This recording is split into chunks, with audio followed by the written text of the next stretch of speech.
Selamat datang di Mata Ojan Channel, jangan lupa like, komen dan subscribe karena subscribe itu gratis. Terima kasih, kita masuk ke ceritanya.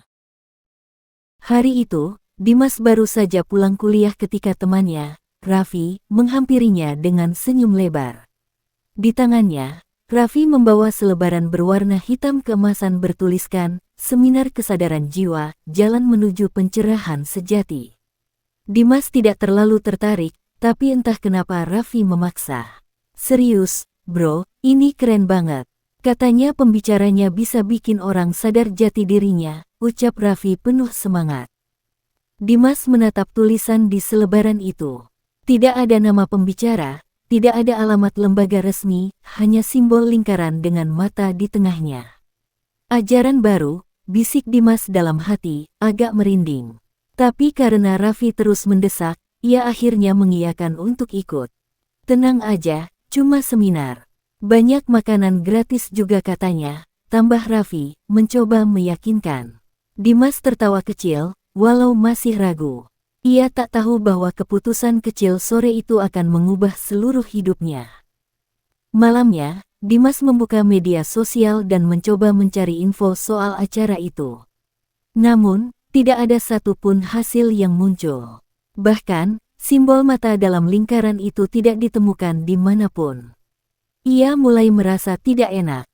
Saat hampir tertidur, ponselnya bergetar. Pesan dari nomor tak dikenal masuk, terima kasih telah mendaftar. Persiapkan diri untuk membuka mata yang sebenarnya. Dimas terdiam. Ia tak pernah mendaftar apapun. Ia mengira itu hanya ulah Raffi. Tapi entah kenapa, dada Dimas berdebar keras, dan dari luar jendela kamarnya, ia merasa ada sesuatu yang mengawasinya dalam gelap. Esok paginya, mereka berangkat ke lokasi seminar menggunakan motor Raffi. Tempatnya berada di pinggiran kota, di sebuah gedung tua yang tampak seperti bekas pabrik. Tak ada papan nama, hanya bendera hitam dengan simbol mata. Di depan gedung, banyak orang berpakaian serba putih berbaris rapi. Mereka tersenyum ketika Dimas lewat, tapi senyum itu terasa aneh, terlalu lebar, terlalu kaku. Dimas menelan ludah. Kok kayak sekte ya, Vi? Tanyanya pelan. Ah, kamu parnoan. Santai aja, mereka spiritual banget, katanya bisa ngubah energi negatif jadi positif, jawab Raffi tanpa rasa curiga sedikit pun. Saat memasuki aula, Dimas merasakan udara di dalam gedung lebih dingin dari luar. Lampunya redup, dan di tengah ruangan berdiri panggung kecil dengan simbol mata besar di belakangnya. Musik lembut terdengar, tapi iramanya seperti bisikan. Semua peserta duduk bersila menghadap panggung. Seorang wanita berpakaian jubah hitam muncul perlahan, wajahnya tertutup tudung. Selamat datang, calon yang terpilih, katanya dengan suara serak namun menenangkan. Dimas mulai menyesal datang ke tempat itu. Tapi setiap kali ia menoleh ke arah pintu keluar, dua orang berjubah putih berdiri di sana menatap lurus padanya tanpa berkedip. Wanita berjubah hitam itu memperkenalkan dirinya sebagai ibu guru. Semua peserta menunduk penuh hormat. Hari ini, kalian akan mengenal kebenaran sejati. Dunia yang kalian kenal hanyalah ilusi, ucapnya. Setiap kata yang keluar dari mulutnya seperti mantra. Suaranya membuat Dimas pusing, tapi anehnya Raffi tampak sangat fokus, matanya terpaku pada ibu guru seolah terhipnotis. Ibu guru mengangkat tangannya, menunjukkan simbol mata di telapak. Lihatlah tanda ini, simbol kesadaran sejati. Siapa yang mau membuka matanya, mari maju. Beberapa orang berdiri, termasuk Raffi. Dimas ingin menahannya, tapi tubuhnya kaku. Ia hanya bisa menonton ketika ibu guru menempelkan simbol itu ke dahi Raffi, meninggalkan bekas merah menyala seperti luka bakar. Raffi tersenyum aneh setelahnya. Aku bisa melihat, katanya dengan nada datar. Dimas merasa darahnya berdesir. Saat ibu guru memandang ke arah Dimas, ia tersenyum tipis. Kau juga akan melihat, anakku. Cepat atau lambat. Setelah sesi pembukaan, peserta diminta menuju ruangan kecil di belakang gedung untuk penyucian jiwa. Dimas mencoba menolak, tapi seorang penjaga menuntunnya dengan paksa. Di dalam ruangan itu, ada kolam air hitam yang mengeluarkan bau besi. Setiap orang harus mencelupkan tangan mereka sambil berucap, "Aku menyerahkan diriku pada cahaya dalam." Saat gilirannya tiba, Dimas merasakan air itu dingin luar biasa. Ketika tangannya terendam, ia melihat bayangannya sendiri di air, tapi wajah itu tersenyum sementara dirinya tidak. Ia spontan menarik tangannya, tapi bekas air itu meninggalkan noda hitam di kulitnya. Raffi yang berdiri di samping malah tampak bahagia. "Tenang aja, nanti hilang sendiri," katanya ringan. Dimas ingin keluar, tapi semua pintu kini dijaga. Ia menyadari, tak ada jalan kembali kecuali mengikuti semua tahap. "Malam ini, kalian akan tidur di sini," kata ibu guru dari pengeras suara. "Jangan takut dengan suara yang datang. Itu hanya tanda bahwa mata kalian mulai terbuka." Malam itu, semua peserta tidur di aula. Lampu dipadamkan, hanya nyala lilin yang tersisa. Dimas tidak bisa memejamkan mata. Sekitar tengah malam, ia mendengar bisikan. Suara itu datang dari arah Raffi. "Dimas, buka matamu," suaranya datar, seperti bukan Raffi lagi. Dimas menatap temannya. Raffi duduk tegak, matanya terbuka lebar dan bersinar samar dalam gelap. "Lihatlah mereka," katanya pelan. Dari ujung ruangan, bayangan-bayangan hitam muncul dari dinding. Bentuknya menyerupai manusia, tapi tubuhnya melengkung dan bergerak seperti kabut. Dimas menutup matanya rapat-rapat, tapi suara-suara itu masuk ke kepalanya. "Kami sudah di sini, waktumu hampir tiba." Ketika ia membuka mata lagi, semua orang di aula tidur tenang, termasuk Raffi. Tapi lilin di samping Dimas padam dengan sendirinya. Pagi harinya, Dimas merasa seluruh tubuhnya berat. Saat bercermin di kamar mandi, ia melihat bayangan mata ketiga samar di dahinya. Ia panik, menggosoknya, tapi malah terasa nyeri. "Kau sudah diberkati," ujar seorang penjaga yang kebetulan lewat. "Itu tanda awal kebangkitan." Dimas menelan ludah. Ia mencari Raffi, tapi temannya sedang berbicara dengan ibu guru. Wajah Raffi tampak lebih pucat, namun matanya berkilat tajam. "Kita harus selesaikan 3 tahap lagi untuk jadi pengikut sejati," kata Raffi ketika Dimas mendekat. "Jangan kabur, mereka bisa marah." Dimas makin takut, tapi setiap kali ia mencoba mendekati pintu keluar, ada semacam tekanan tak terlihat yang membuat dadanya sesak. Ia mulai sadar, seminar ini bukan sekadar ajaran spiritual. Ini adalah perangkap. Siang itu, ibu guru membawa semua peserta ke halaman belakang gedung. Di sana ada lingkaran batu besar dengan lilin-lilin hitam di sekelilingnya. "Ini adalah lingkaran cahaya dalam," katanya. Semua peserta diminta duduk bersila mengelilingi simbol itu. Ibu guru kemudian menyuruh mereka menutup mata dan memanggil jiwa penuntun. Saat Dimas menutup mata, ia langsung merasakan tarikan kuat dari dalam tubuhnya. Seolah ada sesuatu yang mencoba keluar dari dirinya sendiri. Dalam kegelapan pikirannya, ia melihat bayangan Raffi memanggilnya dari tempat jauh. Tapi di belakang Raffi, ada sosok hitam tinggi dengan mata berwarna merah. Dimas terbangun dengan teriakan. Semua orang menatapnya tajam. Ibu guru mendekat dan menepuk pundaknya. "Jangan lawan. Jika kau menolak, bayanganmu akan mengambil alih." Setelah itu, Dimas mulai merasakan hal aneh, kadang suaranya bergema sendiri, kadang ia melihat bayangannya bergerak tanpa mengikuti gerak tubuhnya. Malam kedua, Dimas memutuskan untuk kabur. Ia menunggu semua tertidur, lalu berjalan pelan menuju pintu belakang. Tapi saat melangkah, bayangannya di lantai menoleh ke arah berlawanan. Ia membeku. Bayangan itu tersenyum padanya. "Kau tak bisa pergi," suara itu terdengar. Langsung di kepalanya. "Kau sudah jadi bagian dari cahaya dalam." Dimas berlari, tapi setiap langkahnya membuat bayangan itu semakin dekat. Hingga akhirnya, ia merasa seperti menarik dirinya sendiri ke arah kegelapan. Saat hampir mencapai pintu, 2 penjaga muncul dari kegelapan dan menahannya.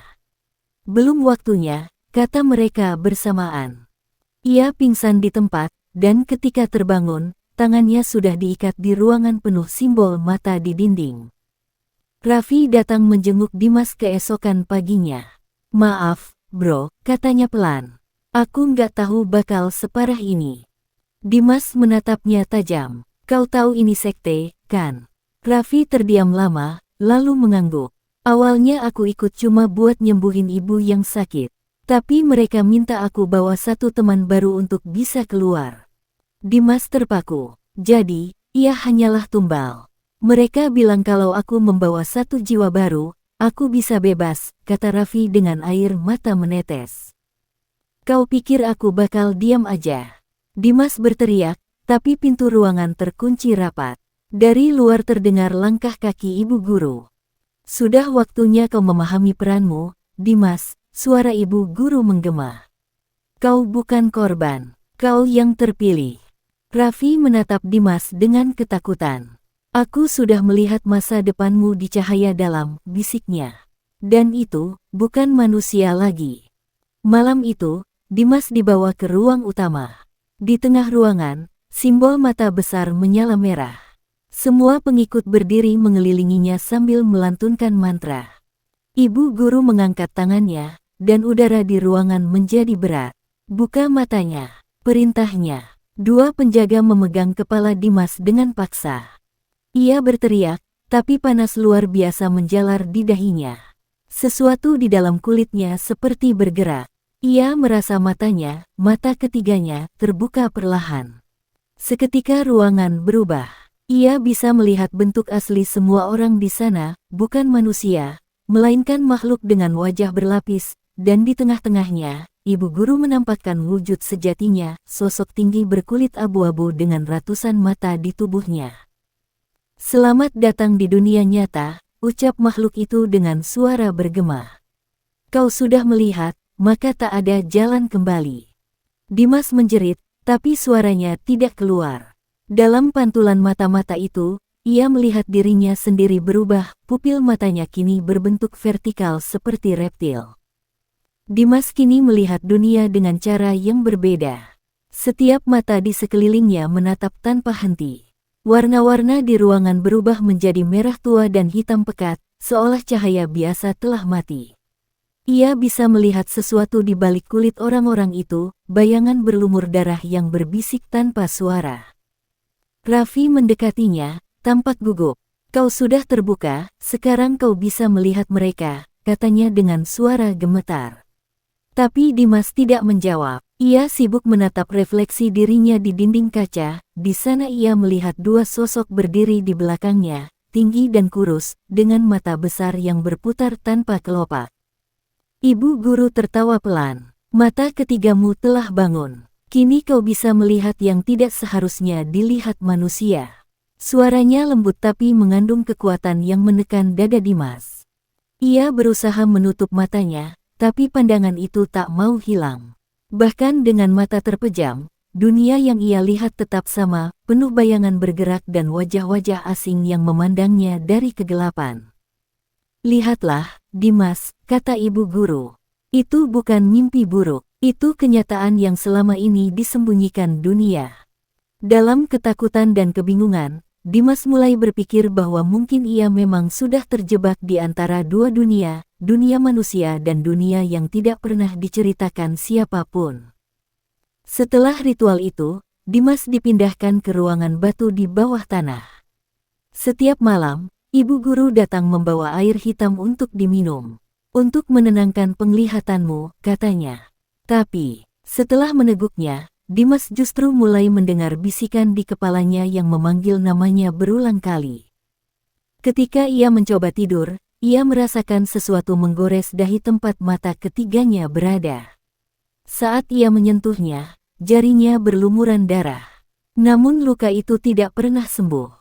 Raffi semakin jarang datang. Setiap kali muncul, wajahnya makin pucat dan tubuhnya bergetar seperti orang yang menahan ketakutan besar. "Mereka bilang aku akan bebas setelah kau sepenuhnya diterima," katanya dengan suara serak. "Diterima oleh siapa?" tanya Dimas. Raffi hanya menunduk, lalu berbisik, oleh mata yang di atas segalanya. Malamnya, dinding ruangan Dimas bergetar. Dari celah-celah batu, muncul tangan-tangan hitam berlumur cairan kental, berusaha meraih tubuhnya. Ia menjerit, tapi suara itu teredam udara dingin yang menekan dadanya. Saat fajar tiba, semua itu lenyap, tapi di dinding kini terdapat bekas goresan seperti cakar. Bentuknya menyerupai simbol mata. Ibu guru akhirnya memanggil Dimas untuk berbicara secara pribadi. "Kau merasa menderita?" "Ya," katanya sambil tersenyum lembut. "Tapi penderitaan adalah pintu menuju pencerahan." Dimas menatapnya tajam. "Apa kau manusia?" tanyanya. Ibu guru tidak menjawab. Ia hanya menurunkan tudung kepalanya, menampakkan wajah yang tak lagi manusia, matanya menyatu menjadi satu lingkaran besar di tengah dahinya. "Dulu aku manusia sepertimu," ucapnya. "Tapi ketika aku membuka mata sejati, aku melihat kebenaran dunia, manusia hanyalah wadah kosong untuk sesuatu yang lebih besar." Dimas menahan napas. "Kau ingin menjadikan aku seperti kau?" tanyanya. Ibu guru tersenyum. "Tidak, kau akan menjadi lebih dari aku." Sebelum pergi, ia menepuk dada Dimas dengan tangannya yang dingin. Sejak saat itu, Dimas mulai merasakan sesuatu bergerak di dalam tubuhnya, seolah ada kehidupan lain yang tumbuh di bawah kulitnya. Ia tahu waktunya tidak banyak. Jika ia tidak melawan, dirinya akan lenyap dan sesuatu yang lain akan mengambil alih. Raffi datang lagi malam itu, membawa selembar kertas lusuh. "Ini peta lorong lama di bawah gedung," katanya tergesa. "Kalau kita mau kabur, harus malam ini." Dimas memandang matanya. Ada ketulusan di sana, tapi juga rasa bersalah yang dalam. "Kenapa kau bantu aku sekarang?" tanya Dimas. Raffi menarik napas panjang. "Karena aku dengar mereka mau melakukan ritual terakhir malam ini. Kalau itu terjadi, kau bakal hilang sepenuhnya." Tanpa banyak bicara, mereka menunggu sampai semua orang tertidur. Dimas mengikuti Raffi melalui lorong sempit di belakang altar. Bau tanah lembab menusuk hidung, dan dari kejauhan terdengar suara mantra yang terus menggema. Tiba-tiba, mereka melihat cahaya merah berpendar di ujung lorong. "Itu jalan keluar," kata Raffi. Tapi saat mereka mendekat, langkah kaki berat terdengar di belakang. Dimas menoleh dan hampir pingsan melihat sosok penjaga berjubah putih muncul dari kegelapan, namun wajahnya kini bukan wajah manusia, melainkan datar seperti topeng tanpa mata, tapi dari dalamnya terdengar bisikan ribuan suara. Raffi mendorong Dimas untuk terus lari, sementara ia sendiri menghadang penjaga itu dengan tongkat besi. "Pergi, aku tahan dia," teriaknya. Dimas ragu, tapi akhirnya menuruti. Ia berlari menyusuri lorong panjang, mendengar suara dentuman keras di belakangnya. Jeritan Raffi menggema, lalu hening. Ketika Dimas menoleh, lorong telah dipenuhi darah hitam yang mengalir perlahan ke arah kakinya. Ia bergetar, lalu kembali berlari tanpa menoleh lagi.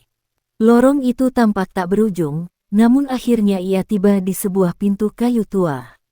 Ia mendorongnya sekuat tenaga dan keluar ke halaman belakang gedung, tepat di bawah cahaya bulan. Namun kebebasan itu hanya sesaat.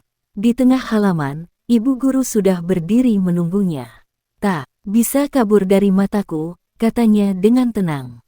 Dimas jatuh berlutut. Di matanya, sosok ibu guru kini tampak semakin besar, tubuhnya memanjang hingga menutupi langit, dan di sekelilingnya, mata-mata terbuka satu persatu di udara malam. Ibu guru mengangkat tangannya, dan udara sekeliling berubah berat. "Kau harus memilih, Dimas.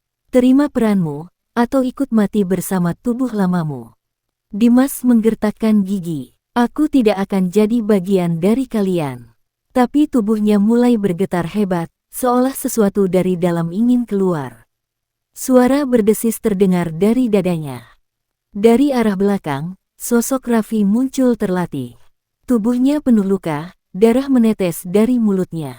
"Biarkan dia pergi," teriaknya sambil melempar batu ke arah ibu guru. Batu itu langsung berhenti di udara, lalu hancur jadi debu. Ibu guru menatap Raffi dengan dingin. Pengkhianat tidak layak menatap cahaya dalam. Ia mengangkat tangannya, dan tubuh Raffi terangkat ke udara, melayang tanpa daya.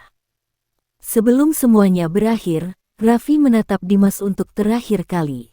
"Jangan biarkan mereka menang," katanya lemah. Lalu tubuhnya hancur jadi abu di udara. Dimas menjerit histeris. Dalam tangis dan kemarahan, ia merasa sesuatu meledak di dalam dirinya.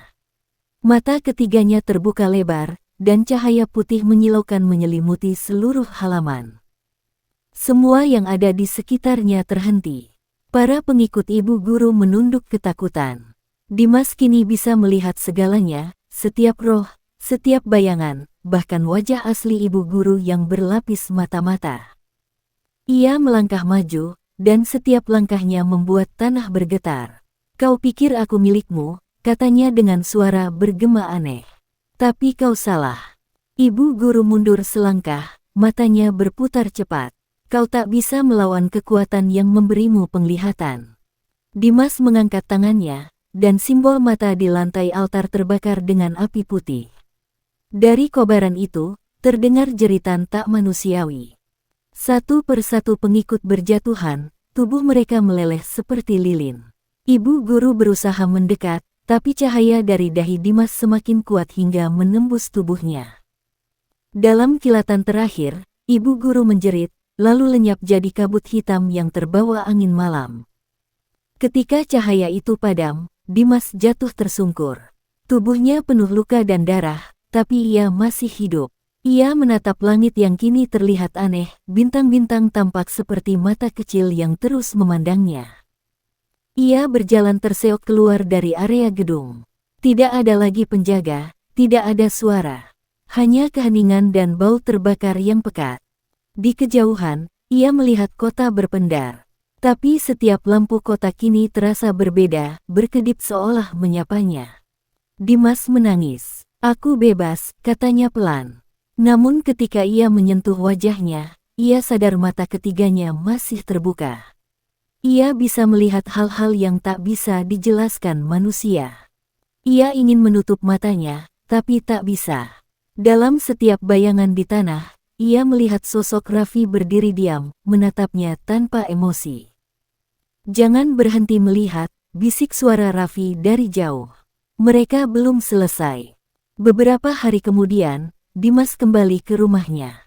Namun lingkungan terasa berbeda. Tetangga-tetangganya tampak normal, tapi di balik wajah mereka, ia melihat makhluk-makhluk lain yang mengintip dari dalam tubuh manusia. Setiap malam, ia mendengar suara langkah kaki di atap rumah, seperti seseorang berjalan perlahan, menunggu. Ia mencoba menutup mata ketiganya dengan perban, tapi suara-suara itu justru makin jelas. Mereka memanggil namanya, memohon untuk dilihat lagi. Di televisi, berita menayangkan kebakaran misterius di pinggiran kota. Gedung seminar itu hangus tanpa sisa. Namun polisi tidak menemukan satupun mayat di sana. Dimas tahu itu belum berakhir. Ia merasa sesuatu dari tempat itu masih menempel padanya. Setiap kali menatap cermin, bayangannya tersenyum lebih dulu sebelum dirinya sempat bergerak. Ia mulai menyadari, mungkin sekarang dialah yang menjadi bagian dari ajaran baru. Malam terakhir itu, Dimas duduk di kamar gelap dengan lilin di depannya. Di tangannya, ada buku hitam yang ia temukan di antara reruntuhan gedung. Halamannya kosong, kecuali satu kalimat di tengah, "Sebarkan cahaya dalam." Tiba-tiba, suara langkah kaki terdengar dari luar kamar. Ketukan halus di pintu, 3 kali. "Dimas," panggil suara perempuan lembut. "Aku tahu kau sudah siap." Ia mengenali suara itu. Suara ibu guru. Tapi bukankah ia sudah lenyap? Dengan gemetar, Dimas membuka pintu. Tak ada siapapun di sana, hanya udara dingin yang masuk perlahan. Namun di lantai depan pintu, tergeletak selebaran baru, desainnya sama seperti dulu. Tapi kini tertera nama Dimas sebagai pembicara. Ia menatap simbol mata di tengah selebaran itu, lalu tersenyum samar. Mata ketiganya berpendar lembut. "Sudah waktunya orang lain melihat," bisiknya. Lilin di hadapannya padam, dan di kegelapan, 1000 mata terbuka bersamaan. Tamat. Terima kasih telah mendengarkan hingga akhir, sampai jumpa lagi.